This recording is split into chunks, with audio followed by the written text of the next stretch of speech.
Hello student, class 11 biology. आज का हमारा जो टॉपिक है वो है diversity in the living world. Diversity in the living world. उससे पहले पिछली वीडियो में हमने क्या पढ़ा था? लिविंग बींग्स क्या होते हैं, यानी जो जीवित वस्तुएं होती हैं क्या होती हैं, जीवित जीव क्या होता है। उसके साथ साथ उसके कुछ लक्षण पढ़े थे, कुछ कैरेक्टर पढ़े थे। किसके? लिविंग बींग्स के। कि यदि वो लिविंग बींग्स है तो उसके अंदर ये सारे गुण प्रदर्शित होंगे। यही पढ़ा था हम लोगों ने।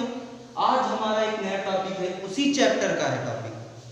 क्या है? Diversity in the living world, यानी इस जीवित जगत जो है, जो जीव जगत है, इसमें जो विभिन्नताएं होती हैं इसके बारे में थोड़ा मतलब है। ठीक। बायोडाइवर्सिटी एक शब्द है, बायोडाइवर्सिटी। आपके एनसीईआरटी के बुक में बायोडाइवर्सिटी नाम का एक शब्द है। ठीक, उसके बारे में थोड़ा हम डिस्कस करेंगे। ओके, कल्पना करिए कि इस पृथ्वी पर कितने जीव हैं।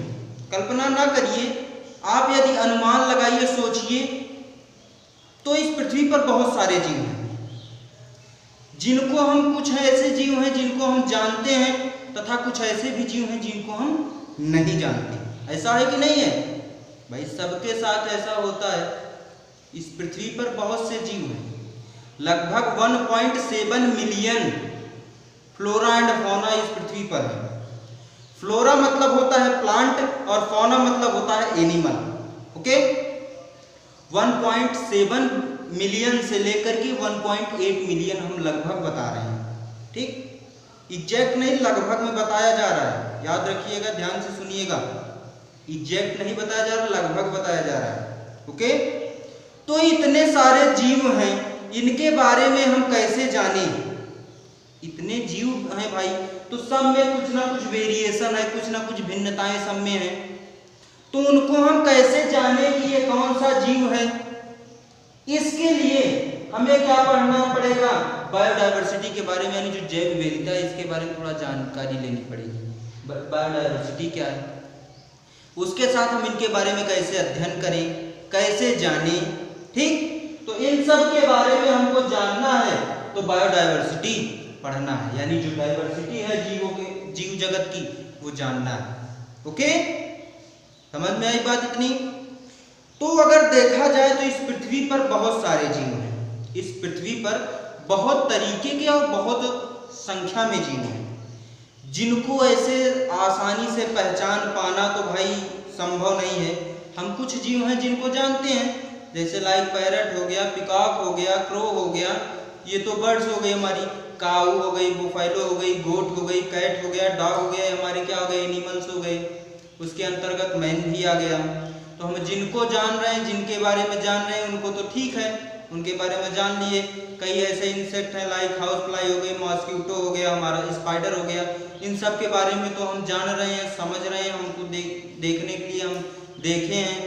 लेकिन कुछ ऐसे भी जीव हैं जिनको हम देखते तो हैं लेकिन जान नहीं पाते कि इनका नाम क्या है या इनके बारे में अध्ययन कैसे किया जाए।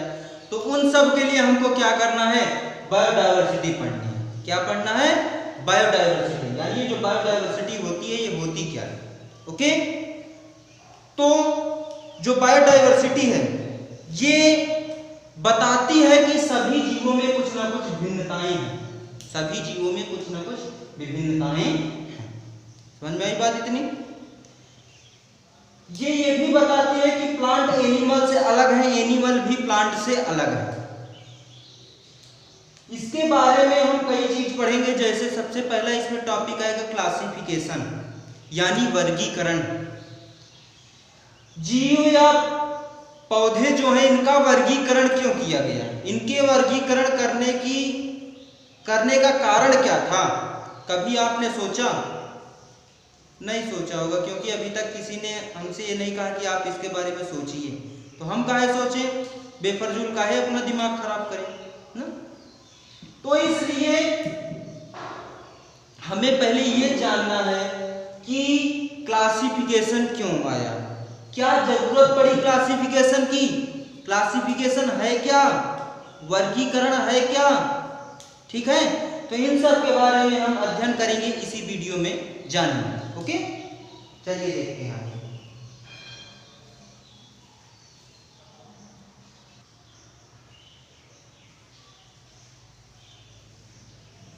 चलिए अब देखते हैं बायोडायवर्सिटी क्या है। Planet earth exhibit a large variety of living organism like plant, animal, fungi, etc. हमारे इस जो अर्थ जो ये प्लैनेट है, जो ये हमारी पृथ्वी जो एक ग्रह है, इस पे क्या है, बहुत तरीके के, बहुत अलग अलग प्रजाति के जीवित जीव हैं, अलग अलग प्रजाति के जीवित जीव हैं। जैसे कि इस पे प्लांट हैं, एनिमल्स हैं, फंगी हैं आदि, जैसे बैक्टीरिया हो गए, उसके बाद वायरस हो गए, ये सब भी क्या करेंगे, लिविंग ऑर्गेनिज्म भी तो हैं। तो आज ये सब क्या है, these all constitute our biodiversity. ये क्या करते हैं, हमारे इस बायोडाइवर्सिटी का निर्माण करते हैं, क्या है, इसके एक पार्ट हैं।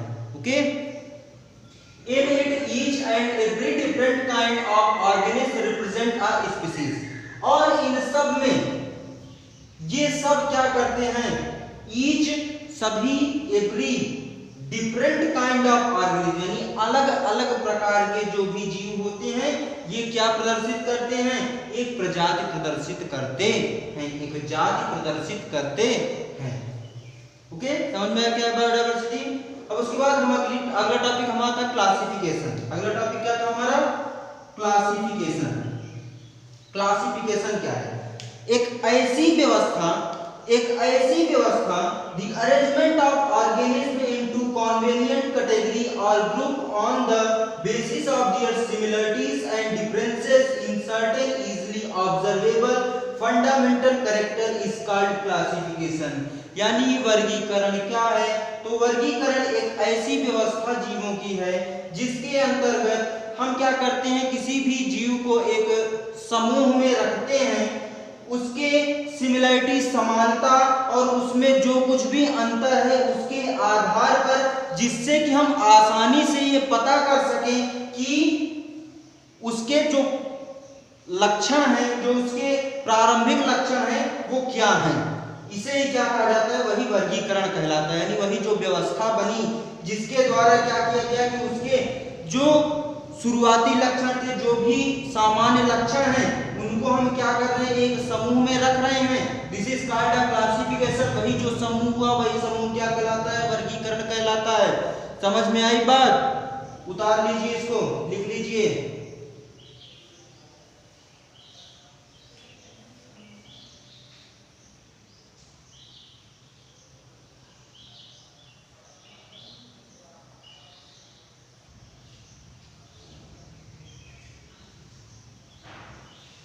चलिए अब आगे देखते हैं कि क्लासिफिकेशन जो था, इसकी आवश्यकता क्यों पड़ी। भाई क्लासिफिकेशन जब होने लगा तो इसकी कोई ना कोई आवश्यकता जरूर रही होगी कि किस लिए क्लासिफिकेशन हो, इसका कोई ना कोई कारण होना चाहिए कि क्लासिफिकेशन इसी कारण से हुआ है क्लासिफिकेशन ना। तो उसके लिए सबसे पहला जो कारण ये था कि हमको अध्ययन करने में थोड़ी आसानी हो, अध्ययन करने में आसानी हो, इसलिए क्या हुआ, क्लासिफिकेशन यानी वर्गीकरण की आवश्यकता पड़ी। दूसरी चीज क्या हुई कि हम उनके एडाप्टेशन का मतलब होता है उनके अनुकूलन को जान सके कि वो कैसे अपने आप को अनुकूलित करते हैं, इसलिए क्या हुई, क्लासिफिकेशन की आवश्यकता पड़ी। उसके बाद फिर उनमें कौन कौन से विकास हुए हैं, जैविक विकास क्या क्या हुआ है, इसके लिए भी, इसको जानने के लिए भी हमें किसकी आवश्यकता पड़ी, क्लासिफिकेशन की आवश्यकता पड़ी। जैसे कि अगर हम देखें कि हमारा विकास कहाँ से हुआ है, अगर हम ये जाने कि हमारा विकास कहाँ से हुआ है, तो उसके लिए सीधी सी बात हमको क्लासिफिकेशन पे जाना पड़ेगा। यानी क्लासिफिकेशन का मतलब सबसे पहले कौन सा फाइलम आया, फिर उसके बाद क्या हुआ, फिर क्या हुआ, फिर क्या हुआ, इसके बारे में जब तक पूरे सीक्वेंस से एक सीध में हम नहीं जानेंगे कि क्या क्या विकास हुआ है, तब उसके बाद हम सबसे जटिल जीव कहे जाते हैं। इस पूरे ब्रह्मांड के सबसे जटिल जीव कौन कहे जाते हैं, मनुष्य कहे जाते हैं। तो इनका अगर मान लीजिए विकास जानना है तो हमको क्लासिफिकेशन जानना अति आवश्यक होगा। बिना क्लासिफिकेशन के हम क्या कर सकते हैं, इस मानव का विकास नहीं जान सकते हैं। इसलिए किसकी आवश्यकता पड़ी? क्लासिफिकेशन की आवश्यकता पड़ी। हम इनमें क्या संबंध है, इन सभी जीवों में कौन से संबंध हैं, इसको जानने के लिए भी किसकी आवश्यकता पड़ी? क्लासिफिकेशन की। यानी कि हमारे पूर्वज, हमारे जो भी पूर्वज हैं उनमें, उसके साथ साथ जो और अन्य जीव के जो भी पूर्वज हैं उनमें क्या समानताएं थी, क्या उनमें संबंध था, ये जानने के लिए भी किसकी आवश्यकता पड़ी? क्लासिफिकेशन की आवश्यकता पड़ी।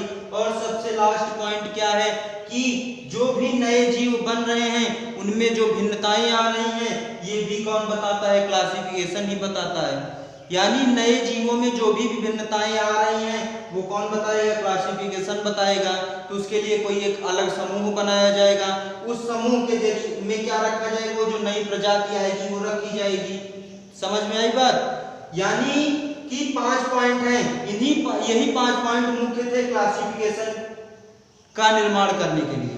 सबसे पहले कि हम उसके आसानी से उस जिस भी जीव के बारे में अध्ययन कर रहे हैं, जो भी अध्ययन कर रहे हैं, अध्ययन करने में आसानी हो।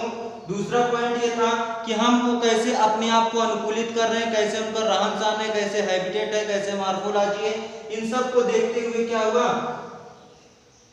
क्लासिफिकेशन की आवश्यकता पड़ी। तीसरी चीज कि हम उनमें जो भी विकास हुआ है उस विकास को देखने के लिए, उस विकास को ध्यान में रखने के लिए, जानने के लिए क्या किए?